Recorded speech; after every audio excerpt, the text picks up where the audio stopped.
కార్యదర్శి గారు చాడా వెంకటరెడ్డి గారు, వారితో పాటు సీనియర్ కమ్యూనిస్ట్ నాయకులు కందిమల్ల ప్రతాప్ రెడ్డి గారు, జాతీయ సమితి సభ్యులు శ్రీనివాస్ రెడ్డి గారు, వ్యవసాయ కార్మిక సంఘ నాయకులు కలకొండ కాంతయ్య గారు,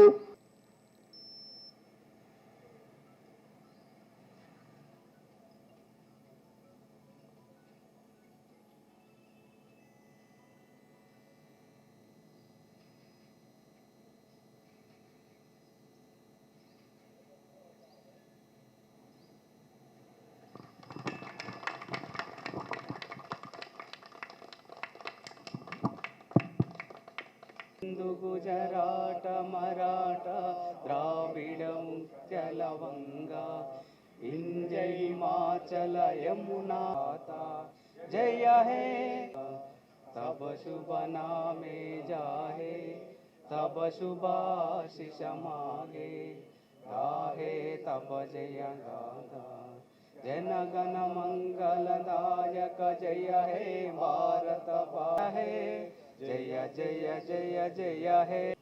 74 సంవత్సరాలు ముగించుకొని 75వ సంవత్సరంలో అడుగుడుతున్న సందర్భంగా నా వైపున మీ అందరికీ స్వాతంత్ర దినోత్సవ శుభాకాంక్షలు తెలియపరుస్తూ ఉన్నాను. మన దేశానికి స్వాతంత్ర్యం ఆగస్టు 15, 1947 సంభవించింది. 74 సంవత్సరాల సుదీర్ఘకాలం గడిచిపోయింది. ఆనాడు అనేక మంది స్వాతంత్ర సమరంలో ప్రధాన పాత్ర పోషించారు. 1857లో సిపాయి తిరుగుబాటు నుంచి మొదలుకొని దేశ స్వాతంత్ర సంగ్రామం అంచెలంచెలుగా అనేక పద్ధతులలో వివిధ రూపాలలో కొనసాగింది. ఎట్టకేలకు 1947 ఆగస్టు 15 స్వాతంత్రం సంభవించింది. ఆ ఉద్యమంలో, ఆ సంగ్రామంలో వేలాది మంది అసులు బాశారు, అనేక మంది జైల్లో మగ్గారు, అనేక కుట్ర కేసులు పెట్టబడ్డాయి. ఆనాడు కాంగ్రెసు, కమ్యూనిస్టులు, సోషలిస్టులు లేదా వివిధ ప్రజా సంఘాల నాయకులు అనేక మంది ఈ స్వాతంత్ర ఉద్యమంలో ప్రధాన పాత్ర పోషించారు, త్యాగాలు చేశారు. ఆ త్యాగాలను మరవలేవు. ఆనాటి స్వాతంత్ర సమరంలో పాల్గొన్నటువంటి అనేక మంది ఇంకా బ్రతికున్నటువంటి స్వాతంత్ర సమరయోధులకు కూడా మనం వాళ్ళందరినీ జ్ఞాపకం చేసుకుంటూనే స్వాతంత్ర్యం మా జన్మ హక్కు అనే నినాదంతో ఆ రోజు దేశవ్యాప్తంగా పిక్కటిల్లిన నినాదాలు, మారుమోగిన నినాదాలు అప్పటికి ఇప్పటికీ జ్ఞాపకంగానే ఉంటాయి, చిరస్థాయిగానే ఉంటాయి.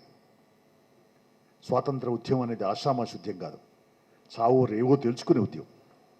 బ్రిటిష్ పాలకుల పరిపాలన తీరుతెన్నులు, బ్రిటిష్ పరిపాలనకు పారదూడమే లక్ష్యంగా, తెల్లదొరను తరిమి కొట్టడమే లక్ష్యంగా ఆనాడు ఉద్యమం సాగింది. స్వాతంత్ర్యం వచ్చిన తర్వాత మనం ఈ స్వాతంత్ర ఫలాలు, ఈ దేశ సంపద అందరికీ అందాలి, అందరికీ చెందాలి అనే లక్ష్యంగా 1950 ఆ దశకంలో స్వావలంబన వైపు, పంచవర్ష ప్రణాళికల వైపు ఆనాడు మన దేశం ప్రయాణం సాగించింది. తొలి ప్రధాని జవహర్లాల్ నెహ్రూ గారు ఈ దేశంలో ఆర్థిక వ్యవస్థను పటిష్టవంతం చేసేందుకు, గట్టి పునాదుల మీద నిర్మించేందుకు, వెనుకబడ్డ, దగాబడ్డ, చితికి చిక్కిపోయిన, ఆర్థికంగా అనగారిన ఈ దేశ పురోగమిని, ఈ దేశ భవిష్యత్తు పురోగమి వైపు నడిపించడానికి అనేక ప్రయత్నాలు సాగించారు. వారు చేసిన కృషి ఫలితమే ప్రభుత్వ రంగ సంస్థల్ని బలోపేతం చేయడం, వ్యవసాయ రంగాన్ని మరింత కొత్తదనంతో, సాంకేతిక శాస్త్ర పరిజ్ఞానం పరిగణలోకి తీసుకొని వ్యవసాయ రంగంలో ప్రగతిశీల మార్పులు తీసుకురావడం, ఇలాంటి అనేకమైనటువంటి మార్పులు తీసుకొచ్చారు. ఆనాడు సోవియట్ యూనియన్ సోషలిస్టు దేశం, అలాగే జర్మనీ, ఇంకా ఇతర అనేక దేశాల నుంచి కూడా మన దేశానికి అనేక పరిశ్రమలు పెట్టుకోవడానికి సహాయ సహకారాలు అందించబడ్డాయి. ఆనాడు మన దేశం రైల్వేలు లేదా ఉక్కు పరిశ్రమలు అనేక రంగాలలో, రక్షణ రంగంలోనూ, సెల్ ఫోన్ రంగంలోనూ, ఎల్ఐసి రంగంలోనూ, ప్రభుత్వ రంగ బలోపేతంలోనూ అనేక పద్ధతులలో మన ప్రభుత్వం ఆనాడు జవహర్లాల్ నెహ్రూ గారి ప్రభుత్వం కృషి చేసింది. కమ్యూనిస్టుల పాత్ర మరవలేని. అయితే ఈనాడు 75 సంవత్సరాలు అడుగుపెట్టాం. నరేంద్ర మోడీ ప్రభుత్వం ఈనాడు ఆజాదీ అమృత్ మహోత్సవం అని చెప్తా ఉన్నారు. ఆజాదీ అమృత్ మహోత్సవం నిజమే. 74 సంవత్సరాలు గడిచిపోయిన 75లో అడుగుపెట్టాం. ఏం జరుగుతుంది? ఆనాడు స్వాతంత్ర ఉద్యమంలో ఎవరి పాత్ర ఏమిటి, ఎవరేం త్యాగాలు చేశారనేటువంటిది సమీక్షించుకోవాల్సిన అవసరం ఏర్పడ్డది. ఆనాడు ఆర్ఎస్ఎస్ పుట్టినా దాని స్వాతంత్ర ఉద్యమంలో దాని పాత్ర లేదు. ఇవాళ కూడా నరేంద్ర మోడీ ప్రభుత్వం అధికారంలోకి వచ్చిన తర్వాత పూర్తిగా ఆనాడు స్వావలంబన, సొంత కాళ్ళపైన నిలబడి ఆర్థిక వ్యవస్థను లేదా సామాజిక వ్యవస్థను బలోపేతం చేసుకోవడం లక్ష్యంగా సాగింది.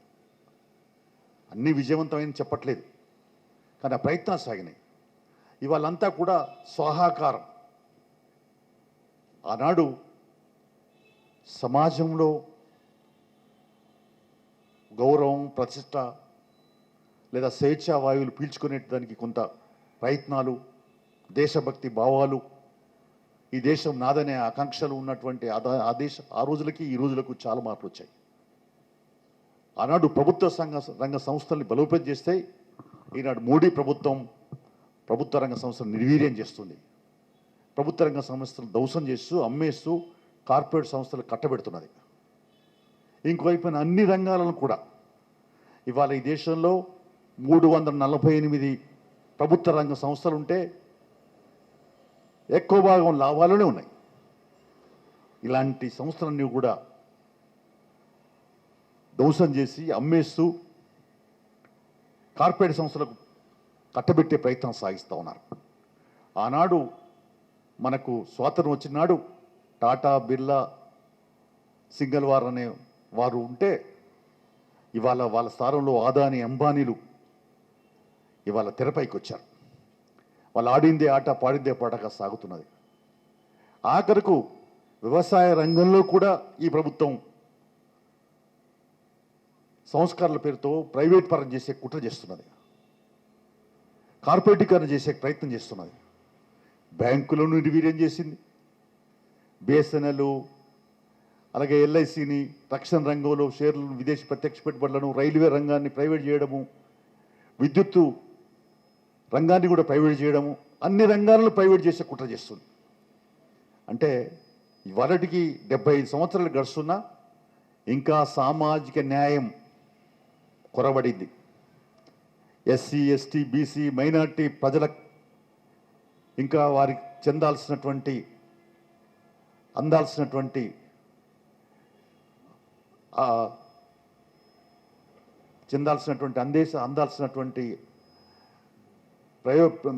ప్రయోజనాలు రావట్లేదు. ఇంకా కూడు, గుడ్డ, నీడ, వైద్య సౌకర్యాలు ఇంకా అందట్లేదు. ఇలాంటి అనేక లోపాలు చోటు చేసుకుంటున్నాయి. ఇప్పటికీ 75 ఏళ్ల స్వతంత్ర కాలంలో ఇల్లు లేక గుడిసెల్లో ఉండేటువంటి దుస్థితి వచ్చింది. భూములలో అనేకమైనటువంటి తప్పులు వచ్చి మళ్ళీ కొంత కార్పొరేట్ శక్తుల చేతులకు పోయే పరిస్థితి వచ్చింది. ఇంకా మౌలిక సదుపాయాలు కోల్పోతున్న పరిస్థితి వచ్చింది. విద్య, వైద్యం కార్పొరేటీకరణ అయిపోయినాయి, ప్రైవేట్ అయిపోయినాయి. సామాన్యుడికి విద్య, వైద్యం అందుబాటులో లేకుండా పోయినాయి. ఉండడానికి ఇల్లు లేనటువంటి పరిస్థితి. ఉపాధి అవకాశాలు కరోనా వచ్చిన తర్వాత మరింత ఈ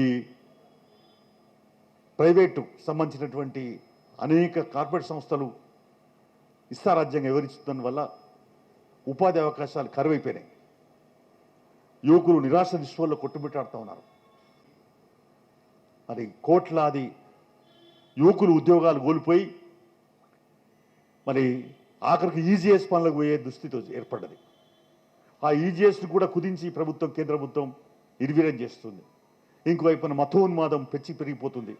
మన రాజ్యాంగంలో పొందుపరిచినటువంటి లౌకిక వ్యవస్థకే భిన్నంగా ఈ ప్రభుత్వం వివరిస్తున్నది. ఇంకోవైపున మరి మన దేశంలో ప్రజాస్వామ్యంలో ప్రాతినిధ్యం ముఖ్యం. అంటే మన legislature wing, bureaucracy wing, judiciary wing, ఈ మధ్య మనం మీడియాను కూడా ఒక వింగ్గా నాలుగో అంగంగా చూస్తున్నాం. ఏమైంది ఇవాళ లెజిస్లేచర్ వింగు? ప్రజాప్రతినిధులు ఏమైపోతున్నారు ఇవాళ? 4462 మంది ప్రెసిడెంట్లు, మాజీలంతా కూడా నేరపూరిత చర్యలైతే, అంతకులు, గుండాలు, అత్యాచార దేశంలో అయితే, లేదా రియల్ ఎస్టేట్ వ్యాపారులు అయితే ఈ దేశం ఎటువైపోతుందని అడుగుతా ఉన్నాం. సుప్రీంకోర్టు గత సంవత్సరం ఫిబ్రవరిలో తీవ్రమైన ఆవేదన, అసంతృప్తి వ్యక్తం చేసింది. ఇవాళ ప్రజాప్రతినిధులే నేరపూరితులైతే ఇక ప్రజాస్వామ్యం ఎలా మనుగడ సాగుతుందని చెప్పి ప్రశ్నించింది. ప్రస్తుతం కూడా మొన్న సుప్రీంకోర్టు కూడా ఈ ప్రత్యేక ధర్మాసనం ఏర్పాటు చేసి ఇంకా ప్రెసిడెంట్ కూడా దాదాపు 2262 మంది ఉన్నారని, ఎంపీలు, ఎమ్మెల్యేలు, ఎమ్మెల్సీలు ఉంటే ఇది ప్రజాస్వామ్య మనుగడకే ముప్పు అని చెప్పదలుచుకున్నాం. ఇంకోవైపున బ్యూరోక్రసీ స్వతంత్ర ప్రతిపత్తి కలిగి లేదు. డిఫెండబుల్ అంటే లెజిస్లేచర్ వింగ్ పైన ఆధారపడి ఉంటుంది. అది గతంలో చట్టాలు, రాజ్యాంగం వాటి గురించి చెప్పేవాళ్ళు ఇవాళ ఐఏఎస్లు, ఐపీఎస్లు, ఐఆర్ఎస్లు అంతా కూడా తలడూపే పరిస్థితి వచ్చింది. బ్యూరోక్రసీ నిర్వీర్యం అయిపోయింది. న్యాయ వ్యవస్థకు ఈ మధ్యకాలంలో మచ్చ ఏర్పడుతున్నది. న్యాయ వ్యవస్థ కూడా అనేక ఆటుపోటు ఎదుగుతుంది. ప్రధాన న్యాయమూర్తి చీఫ్ జస్టిస్ ఎన్వి రమణ గారే తీవ్రమైన అసంతృప్తి వ్యక్తం చేశారు, ఆవేదన వ్యక్తం చేశాడు. ఒక ప్రత్యేక ధర్మాసనం ఏర్పాటు చేసి ఈ క్రిమినల్ కేసులు ఎదుర్కొంటే వాళ్ళకి సంబంధించినటువంటి దానిపైన ఒక ప్రత్యేకమైన విచారణ జరపాలని చెప్పి చెప్తా ఉన్నారు. ఇంకోవైపున పార్టీ ఫిరాయింపులు, అలాగే వాటికి అద్దె లేకుండా పోయి ఎన్నికల వాగ్దానాలు అమలు కావట్లేదు, ప్రలోభాలు విరిగిపోయినాయి. ఇవాళ న్యాయ వ్యవస్థ మస్కబారుతున్నది. అందుకనే అనేక ఖాళీలు ఉన్నాయి, న్యాయమూర్తుల ఖాళీలు సుప్రీంకోర్టు నుంచి, హైకోర్టు నుంచి కింది కోర్టుల దాకా ఉన్నాయి. 3,90,00,000 కేసులు పెండింగ్లో ఉన్నాయంటే ఇక న్యాయం ఎక్కడ జరుగుతుంది? సామాన్యుడు బతికేమిటి? జిస్కా లాఠీ హై ఉస్కే భైన్స్ అనే సామెతలాగా ఎవరిది పెత్తనం ఉంటే వారిదే అమలయ్యే పరిస్థితి దాపురించింది. ఇలాంటి నేపథ్యంలో నరేంద్ర మోడీ ప్రభుత్వం పూర్తిగా తిరోగమన విధానాల వైపు పయనిస్తున్నది. ఈ దేశ స్వాతంత్రాన్ని తాకట్టు పెట్టే ప్రయత్నం సాగిస్తుంది. దేశంలో నెలకొన్నటువంటి సామాజిక, ఆర్థిక స్థితిగతుల పైన అధ్యయనం చేయట్లేదు, గాలికి వదిలేస్తున్నది. ఇలాంటి నేపథ్యంలో ఈ దేశంలో ఉన్నటువంటి పౌరులందరూ కూడా ఇలా ప్రజాస్వామ్యమే ప్రమాదంలో పడి రాజ్యాంగ ఉల్లంఘనలు కొనసాగుతున్నాయి.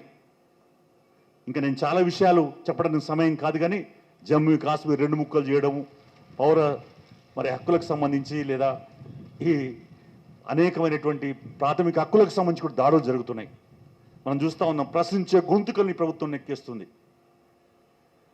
వరారావు లాంటి వాళ్ళపైన లేదా వికలాంగులైనటువంటి సాయిబాబా పైన దేశద్రోహం కేసు పెట్టి జైల్లో పెట్టడం ఎంతవరకు సబబు అని ప్రశ్నిస్తున్నది. సుప్రీంకోర్టే అసలు బ్రిటిష్ వాడు ఎప్పుడో పెట్టిపోయిన దేశద్రోహం ఆ చట్టము అది ఇంకా ఎందుకు అమలు చేస్తుంది? ఈ దేశం స్వాతంత్రం వచ్చి 2 సంవత్సరాలు అవుతుందని ప్రశ్నించింది. ఇలాంటి అనేకమైనటువంటి సమస్యల వలయంలో ప్రజాస్వామ్యం సిక్కుకొని విలువిల్లాడుతున్నది. అందుకనే మనం ఇవాళ save democracy, save constitution, save secularism అనే నినాదాలతో, సేవ్ ఇండియా అనే నినాదంతో మనం భవిష్యత్తుకు బాటలు ఇయ్యాల. కమ్యూనిస్టు పార్టీ నిరంతరం దేశ స్వతంత్ర పోరాటంలోనూ ఆనాడు జరిగిన అనేక పోరాటాలు, అనేక తెబాగా, పున్నప్రాయ లేకుంటే తెలంగాణ సాయుధ పోరాటాల్లో ప్రధాన పాత్ర పోషించిన పార్టీ, వాళ్ళు పెరగని త్యాగాలు చేసిన పార్టీ, నిరంతరం ఉద్యమించిన పార్టీ. ఇవాళ కూడా ఈ దేశాన్ని రక్షించుకోవాల్సిన, కాపాడుకోవాల్సిన, పరిరక్షించుకోవాల్సిన ఆవశ్యకత ప్రతి ఒక్క కమ్యూనిస్ట్ పార్టీ సభ్యునిపైన లేదా సానుభూతి పరునిపైన లేక ప్రజాస్వామ్య పౌరులందరిపైన ఆధారపడి ఉందని చెప్పేసి సందర్భంగా నేను తెలియపరుస్తూ మనమందరం కూడా పునరంకితమైదాం, ఈ దేశ స్వాతంత్రాన్ని పరిరక్షించుకుందాం, ఈ దేశ భవిష్యత్తుకు బాటలేద్దాం, ఈ దేశంలో ఉన్న 50 మంది ప్రజల ఆకాంక్షలకు అద్దం పట్టే పద్ధతులలో మనం మార్పు తీసుకొద్దాం, అటువైపున పయనిద్దాం. ఇవాళ ఆ వైపునే ఈ దేశంలో ఒక ప్రత్యామ్నాయం, మరో పోరాటానికి సమాయత్తం కావాల్సిన ఆస్కారం ఏర్పడుతున్నది. అదే మనం ప్రజాస్వామ్యాన్ని రక్షించుకోవడం, రాజ్యాంగాన్ని పరిరక్షించుకోవడం, కాపాడుకోవడం, ఈ దేశ సమైక్యతను సమగ్రతను నిలబెట్టుకోవడం, ఈ మతోన్మాద లేదా కులవాద ఇలాంటి దుర్మార్గ చర్యలను ఎండగడుతూ మనం భవిష్యత్తుకు బాటలేద్దాం, ఆ వైపున పయనిద్దామని చెప్పేసి ఈ సందర్భంగా మీ అందరికి విజ్ఞప్తి చేస్తూ, ఈ అవకాశం కల్పించిన మీ అందరికీ నా వైపున, రాష్ట్ర పార్టీ వైపున హృదయపూర్వకమైనటువంటి మరొకసారి స్వాతంత్ర శుభాకాంక్షలు, నమస్కారాలు తెలియపరుస్తూ సెలవు తీసుకుంటాం.